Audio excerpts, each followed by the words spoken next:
Also, one of our regular listeners called me a couple of days ago with a question about the cistern. He has many of us, every house Baruch Hashem now has got a Beis HaKisei Samach Shulchanoi, which is a very big privilege according to the Gemara. And in order to maintain that it should be hygienic, so many of us have some kind of tablet. And as you flush, so then the water becomes colored. So now the question is raised, is that a problem for Shabbos? So let me explain. There is a concept of ein svia be'oichlin. We don't worry about, let's say, when you make a cup of tea, orange juice, and you add some orange syrup or you add some brown tea essence, and it changes the color of the drink. That's not a problem. Ein svia be'oichlin, yes? But the reason for that is because there, the interest is the flavor rather than the color. If you were interested in the color, that would be a problem. So, for example, Pesach night, where many of us are mahader to have red wine for Priyagofen, for the Dalit Kaisis, and if you're using a yellow or white grape juice or wine, and you want to add a bit of red to change the color, that wouldn't be allowed on Shabbos because of tzviya ba'ochel. I don't remember about Yom Tov. So we do have a problem of tzviya ba'ochel. If you use coloring, l'shem coloring, that is a problem. So the question is, why do manufacturers add blue or green or whatever to match your bathroom suite? Why do they add coloring to the hygienic tablet? The reason is, because the user wants, when someone comes to the facility, they want to give them the impression that we are maintaining a hygienic facility. And by the fact that it's colored rather than see-through, than transparent, then it's obvious to the users that this is hygienic. Okay, fine. So the purpose of the color is not for flavor. It's there for color. And that's where the poskim do worry about this. Now, just relax. And what you have over here on the slide is from the Sefer Piskei Teshuvos, and he talks about this, and he says the following. There's two types. There's one type where the tablet is put in the cistern. There's another type where there's a kind of tablet put in the actual bowl. And as you flush, the flushing causes the coloring and the mixing. So when it's caused by the flushing, there they take the view that you shouldn't do so and take it out for Shabbos. But when it's, look at the second side, on the left side, V'ima sabon, where I'm pointing to, V'ima sabon einu ba'aslat Beis HaKisei, ela b'mechal hamayim.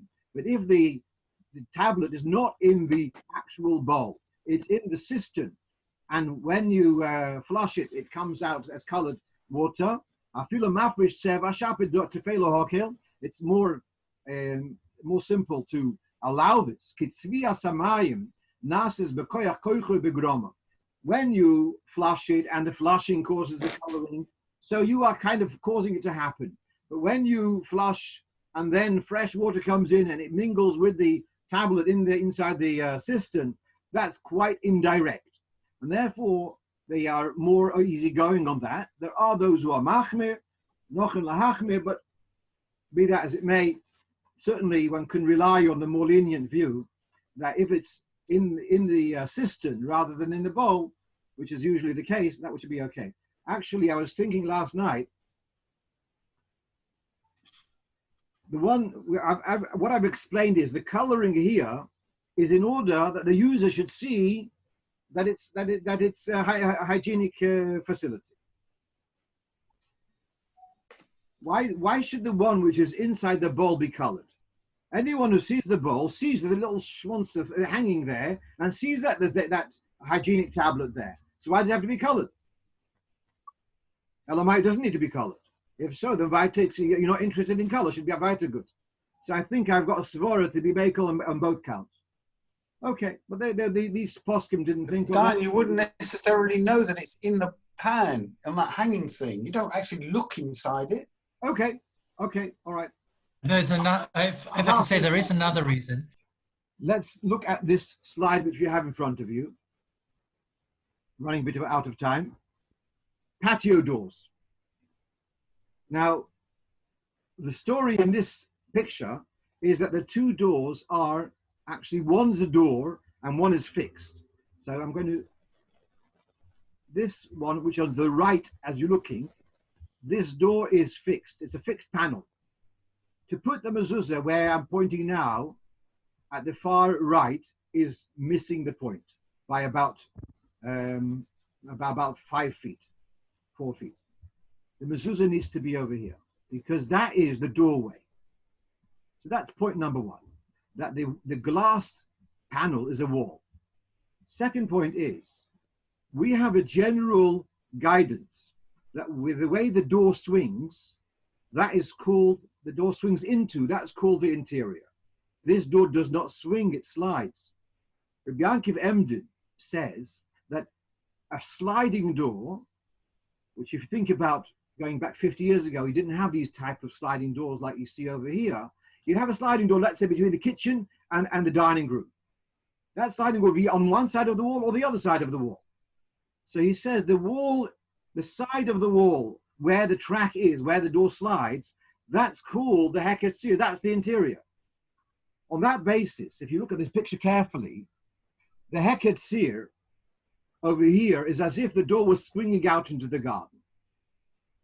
And on that basis, my answer was to put the mezuzah on the right as you're going out to the garden. It's a private garden, it's not going out to the street, and therefore we would follow Heketzir, and that's why I said that the mezuzah should be on the right of as you go out to the garden. Doesn't it depend on whether there's another entry to the garden? It may also have weight to that. Because I've got exactly that, and I've got the mezuzah on the left, because I have another door going into the garden. Is your panel, or you have both panels slide? No, exactly like this. Aha. So then... But I have another door. Right. I'm sure I asked about this. Okay, we're going to have to do And the other door's also a sliding door. Okay, we're going to have to do a follow-up. But both of the mezuzahs are on the left as you go out. Rebbe Freim, I want to tell you, I remember once the Rebbe, by Fabrengen, said, he said, ask a kasha. And he says, I once explained in a particular way. So he says, I reserve the right to ask a kasha myself too. I can disagree with myself also. Ich habe mal gesagt, ich sage kein anders. Es kann sein, we'll have to look into it. Here we go. As I got. No. Oh, see this beautiful video? Want to see it again? Bugs. Rice and lots of ants. So the question was, if they had cooked some of this is obviously before cooking, because the ants wouldn't have survived cooking, but it was in the same bag. So some had been cooked in a pot, and then they looked, it's full of these ants. So they asked, of course they threw out the rice, but what about the pot? Now, I want to explain something. Why are we so concerned about bugs? Because there's a concept of beria. Beria eina betela, a whole creature. There's no concept of bittul b'shishim. So the rice would be usur. You can't use bittul b'shishim because the whole ants, they would not be bittul b'shishim. On the other hand, the keli does not become treif, and that is because we've got a concept of noisen tam lifgam. If you have it's giving a taste which is an unpleasant taste, that doesn't make the food treif. So on that basis, the pot is kosher. The rice has to be discarded in the pot, and that which is in the bag, it's not worth doing anything. But the pot is kosher because of noisen tam lifgam.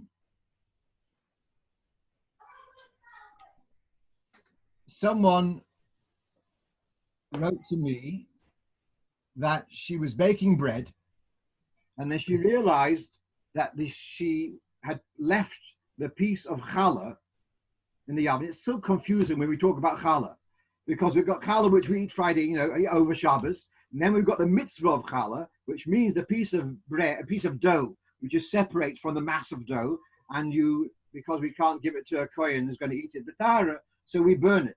Now, that, in other words, it's got a kedusha to it, and we burn it normally on its own because it's oseba achila for us, and therefore we burn it. And now, normally we burn it on its own. She had left it in the oven, and now the oven had. Then she put in some fresh bread, and so now the question is the challah, is her bread, which was baked in the same oven as the challah? So the first thing I asked her, was that challah, the piece of challah, was it burnt?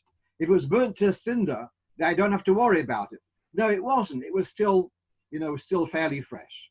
So here, what is the question? You baked something in an oven where there was something which you're not allowed to eat in that same oven. It was heated up in the same oven. So that comes into the question, which you have the title of this slide, Reicha. There's a vapor. Reicha milsa, Reicha lav milsa. Is a vapor a problem or is it not a problem? A vapor. So let's read the Shulchan Aruch from Simon Kuf Ches and Yeredeya. Ein soil in bosa kshedo in bosa nevzevela or shall behemot meya betanar echad. Not allowed to roast kosher meat with non-kosher meat in the same oven. Even if they're not touching, but they are in the same hot oven, that they're not allowed to. Even if not worried about splattering, we worry here about the vapor. V'im tzlon, but if you did roast kosher and non-kosher in the same oven, so b'diavad arei mutter. And he says even if the isa was fat and the kosher was lean. The Hagor, which is the Ramos, says v'hu adin lebosim cholov nami din ahochi. If it's meat and milk in the same oven, and they were cooked in the same oven at the same time, b'diavad, that's permitted. But noyagin lahachmil lechatchila afilu b'tanor gadol. One would not have meat and milk cooking in the same oven chamber at the same time. B'diavad lahokel afilu b'tanor kotel. Even if it's a small oven, b'diavad, it's okay. Then he says further. Let me finish on this piece. Yeah, v'im offer pas im basar. If you bake bread in the same oven with meat, I want now he's defining what does it mean lechatchila. If you baked a challah together with your chicken at the same time, that challah also le'ochleim challah in yeshtu pas acher. If you have any other bread, this bread you mustn't have with milk because that's called lechatchila because you're choosing to do so. If you have no other bread easily accessible, that would be okay. So, all right, so let's summarize what's the application over here. We're not talking about basa b'challah, we're talking about a piece of challah, which is osa b'achila. Because we're not kayanim, we're not torah. So it was baked in the same oven as that challah, but Diavad will take the view that reicha lav milsa, and therefore the bread which she baked is mutar to eat. The question was dog food. Are you allowed to add milk to your dog's food? So people buy dog food, I guess, in the supermarket, and are you allowed to add milk to it? So I want to explain the shaila that the issue of cooking meat and milk applies to meat from a kosher species. In other words, if it's either from a cow or from a goat or from a sheep, so the milk from such a species is subject to the issue of basa b'chalav, even if you don't want to eat it. So for example, as discussed in Shulchan Aruch, if you have a goyish worker in your house and this maid brought along her little pot, and it's basa b'chalav, and she put it on the mantelpiece, which is above the fireplace, and you start stoking the fire, you might be inadvertently cooking basa b'chalav. Question: can you, let's say, you have a goy who you're caring for them? Could you make a sandwich with a slice of salami and with butter? So here, this is the question. Let's read the Shulchan Aruch, which you have here on your screen, I hope. So the first seif of Hilchos Basa B'Chalav, Kosev b'Torah, it's just in the Torah, do not cook a kid in its mother's milk. And that's written 3 times. And that we understand that, Chazal understand that, Echad le'isur bishul. One is that you're not allowed to cook them together. V'echad l'isar achila, you're not allowed to eat them once they're cooked. V'echad l'isar hanor. V'hoitzi achila b'lechein bishul. The issue of doesn't say in the Torah you shouldn't eat. It says you shouldn't cook. Lo yimar she'ein osum natorah elo derech bishul. So the isum natorah is only if you cook them together. Midrabanon, but midrabanon also b'chol inyan. So here we have something that this is where at first my initial reaction to my brother, I said it's not a problem. It's cold milk, and it's not being cooked together, so therefore that would be okay. Certainly, there's no question of isum natorah. But then we look at this last line, Avol midrabanon also b'chol inyan, to combine meat and milk without cooking, just by soaking them together. That remains also midrabanon.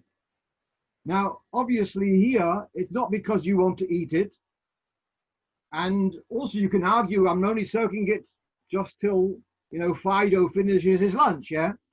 So it's not going to really, sometimes you say you're soaking for a long time, it's like cooking. Here it's not for a long time, just for a couple of minutes. So here, the next, on the bottom of your slide, here you have a quote from the Sefer Darkei Tshuva. Darkei Tshuva is like a malakit on your Edea, and he quotes here, Sif Yud Tes, Ayin b'Pri Toyar. The Pri Toyar is a sefer written by the Or HaChaim HaKodesh. He's more famous for his Pirush al HaTorah, but he also wrote Sforim in Halacha, and this is the sefer Pri Toyar, which in some editions is printed together with a Pri Chodesh. And the two together, the sefer is known as Peres Ginoisar. At any rate, the Pri Toyar, the Or HaChaim HaKodesh says, Hu Adin, Kol min shriyas bosa b'chol also midrabanan. Soaking meat and milk together is also, even without cooking. Even if you're not going to eat it subsequently,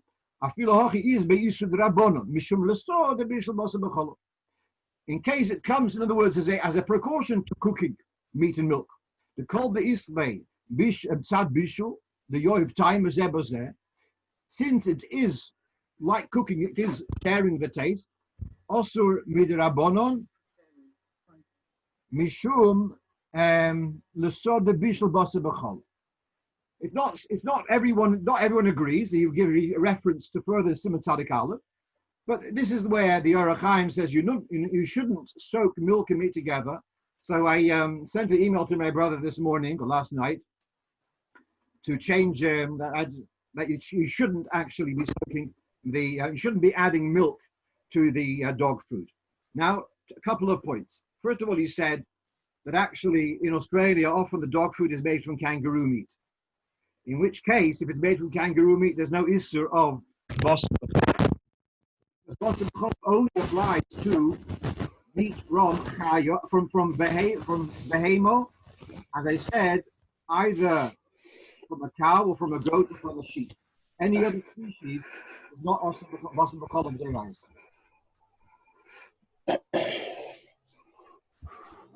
Is it still a derabbanon though, from the last words? So, right. So it still remains in Yisur Drabba. No. If it's not a behemoth, there's no shaykhs to come at Tederai, so there wouldn't be an Yisur Drabbanon. Yeah. If it would be a treifa cow or something that's done it. So that's very important. It doesn't matter whether the cow was shechted kosher or not. If you go to Sainsbury's and you buy a can of chums or whatever it's called, and it's beef, so then there's an issue of cooking it with milk. I want to add another point. I don't have a dog, and so if I don't usually check the ingredients of pet food. But if you look at the ingredients and you see it's got whey or it's got milk in the pet food, you're not allowed to use it for your dog, because bosa b'cholov, bosa cooked with cholov is osu b'hanoah, and you wouldn't be allowed to feed it for your dog. I'm told that in California you can get pet food which has got a hechsher, a kosher lepesach, but the violet that hasn't reached these shores. But yes, if you know that the pet food has got bosa b'cholov, then you're not allowed to feed it even to an animal. If it's from rabbit meat or if it's from chazer meat, etc., that would be okay to feed your dog, obviously. But if it's beef or whatever, then you wouldn't be allowed to feed it to your animal either, because it's osur b'hanoah. Raaskin. Chicken? Sorry? Chicken? Chicken is not osur b'hanoah, it's a isur d'rabbanan. So, and for the dog, would it be mutter? Yes, I think so, yes.